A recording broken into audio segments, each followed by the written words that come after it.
Mesdames et messieurs, bonjour. Je suis Cyril Krichet Moutmoun.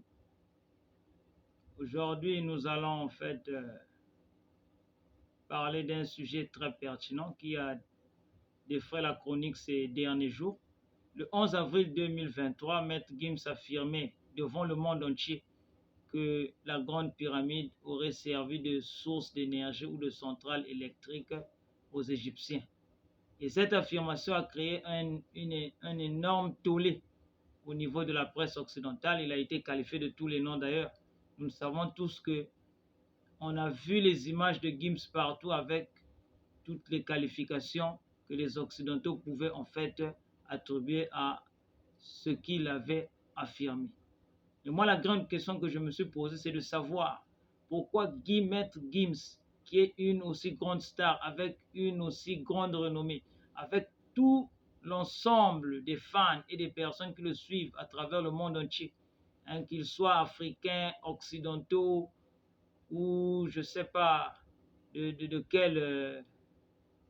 quel continent, comment peut-il prendre le risque d'affirmer, de dire ce genre de choses devant tout le monde, que les centrales électriques ont servi, que les pyramides ont servi de centrales électriques?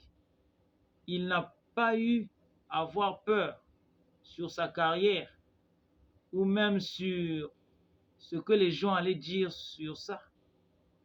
Alors je me suis mis à faire des recherches pour savoir qu'en était-il de la réalité. Pourquoi Maître Gims affirmait avec toute son énergie que les pyramides ont servi de centrale électrique. Et dans mes recherches, je suis tombé sur un groupe de scientifiques qu'on appelle les pyramidologues. Les pyramidologues sont en fait un ensemble de scientifiques qui en fait sont persuadés que la grande pyramide, hein, précisément celle de Gizeh, a servi de centrale électrique aux Égyptiens.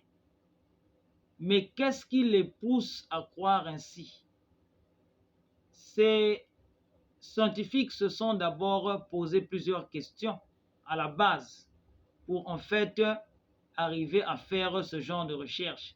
Ils ont observé la grande pyramide et ils se sont dit, en premier lieu, la précision des blocs utilisés pour la construction de la grande pyramide les a d'abord étonnés.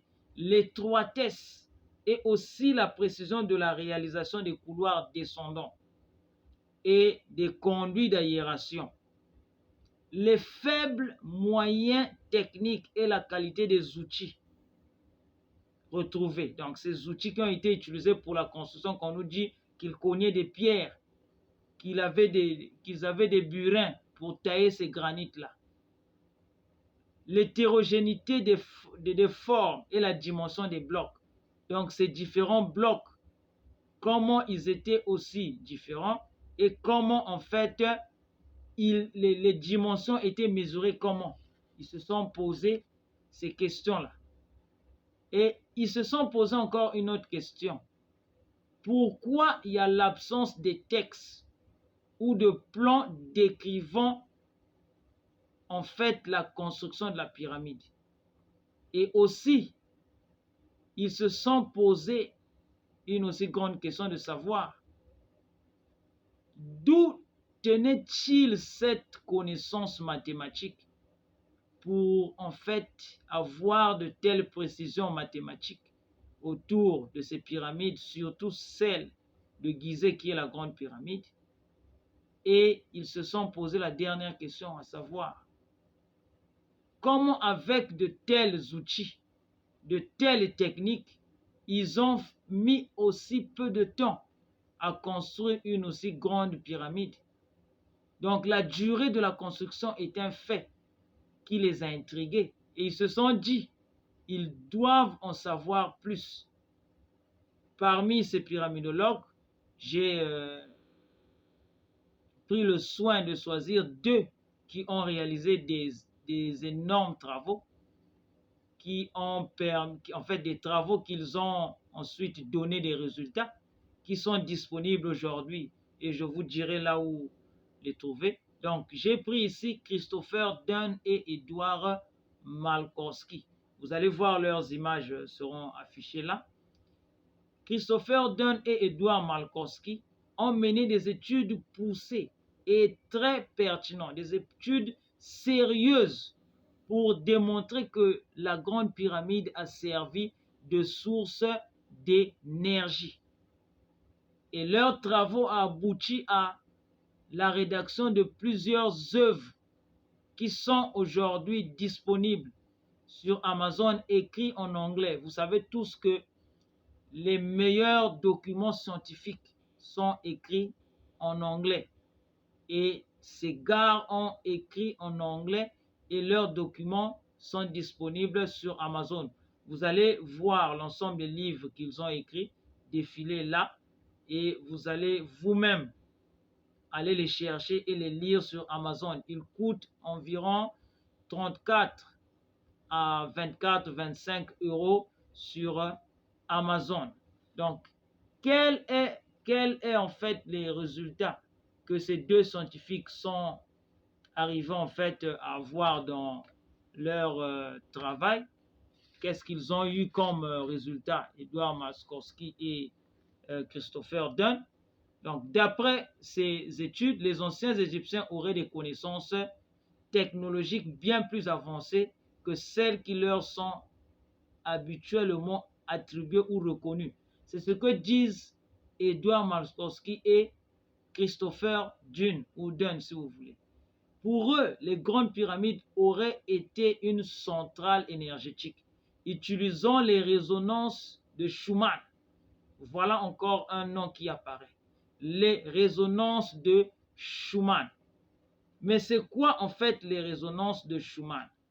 C'est un ensemble de pics spectraux de basse fréquence, environ 30 Hz, mais qui peut augmenter jusqu'à 70 Hz du champ magnétique terrestre. Ces résonances globales dans la cavité formée par la surface de la Terre et l'ionosphère qui fonctionne comme un guide d'ondes sont excitées par les éclairs. Donc, ce sont des ondes qui quittent le ciel au niveau de l'atmosphère parce que l'ionosphère est une couche de l'atmosphère et qui arrivent jusqu'en basse fréquence. Elles sont nommées, pourquoi on les a nommées en fait résonances de Schumann? Elles sont nommées d'après le physicien allemand Winfried Otto Schumann, qui les prédit dans les années 1950. Donc, Schumann est la personne qui a fait des études, qui a parlé en fait de résonance de Schumann, d'un ensemble d'ondes qui quitteraient l'atmosphère et qui pouvaient descendre dans les basses fréquences et donner de l'électricité. Elles furent observées dans les années 1960 par Schumann, mais il a fallu attendre une décennie pour qu'elles soient mesurées. Et qui les mesure? C'est George Francis Fitzgerald en 1893 et aussi Nikola Tesla en 1900. Nous savons tous que il y a des théories qui disent que Tesla avait en fait décelé une façon d'avoir de l'électricité libre venant des basses fréquences, venant des hauteurs de l'atmosphère jusqu'aux basses fréquences. Vous pouvez faire des recherches sur ça. Vous allez voir que Tesla en a parlé et en ce temps-là, on l'a jugé de malade mental, de quelqu'un qui ne savait pas ce qu'il faisait. Donc, comment s'expriment en fait les résonances de Schumann? Donc, grâce à ces dimensions proportionnelles à celles de la Terre, elles permettent une mise en résonance acoustique. Donc, dans cette mise en résonance acoustique, il va y avoir une production d'énergie grâce aux vibrations. Et cette production d'énergie va permettre l'utilisation des machines de découpe et d'usinage des blocs de granit par l'ultrason. Voir la production d'énergie. Donc, cette résonance va permettre à des machines qui coupaient le granit de couper le granit et aussi de produire de l'électricité aux anciens Égyptiens. Seulement, la vraie question est de savoir pourquoi à notre ère nous ne sommes pas venus trouver ces machines-là placées là-dessus en train de travailler, ou bien cette centrale électrique en train de fournir de l'énergie. Edouard Maskowski et Christopher Dunn l'expliquent de la manière suivante. Ils disent qu'il y a eu une explosion d'hydrogène à l'intérieur même de la Grande Pyramide qui aurait mis fin à l'utilisation de la Grande Pyramide comme centrale électrique. Mais pourquoi ils le disent? Parce qu'il y a là une preuve, mesdames et messieurs.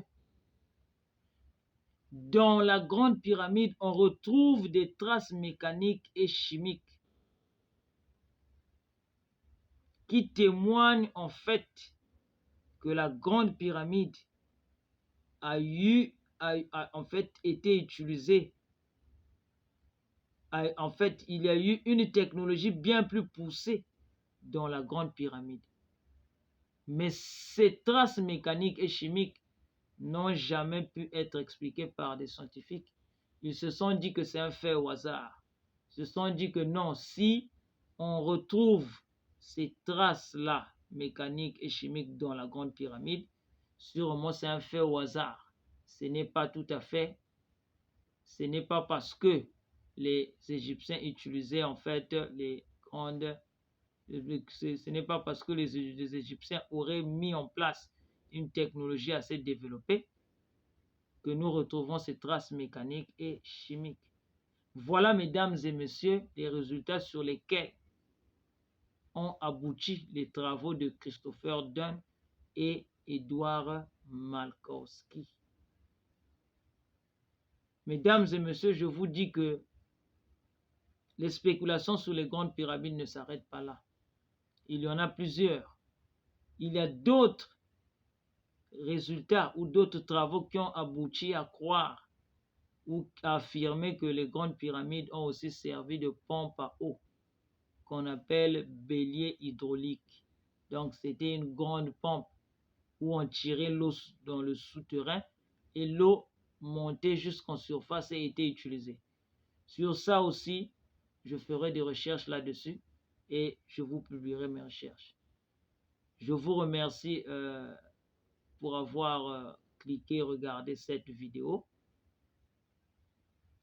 Je vous demande de vous abonner, d'activer la cloche de notification pour ne pas manquer des prochaines vidéos. Ici, nous parlerons de la réalité africaine, de l'histoire africaine, de développement personnel, de motivation, d'actualité concernant les Africains. Nous allons ici nous cultiver de plus en plus pour le développement de notre communauté. Je vous remercie. À plus.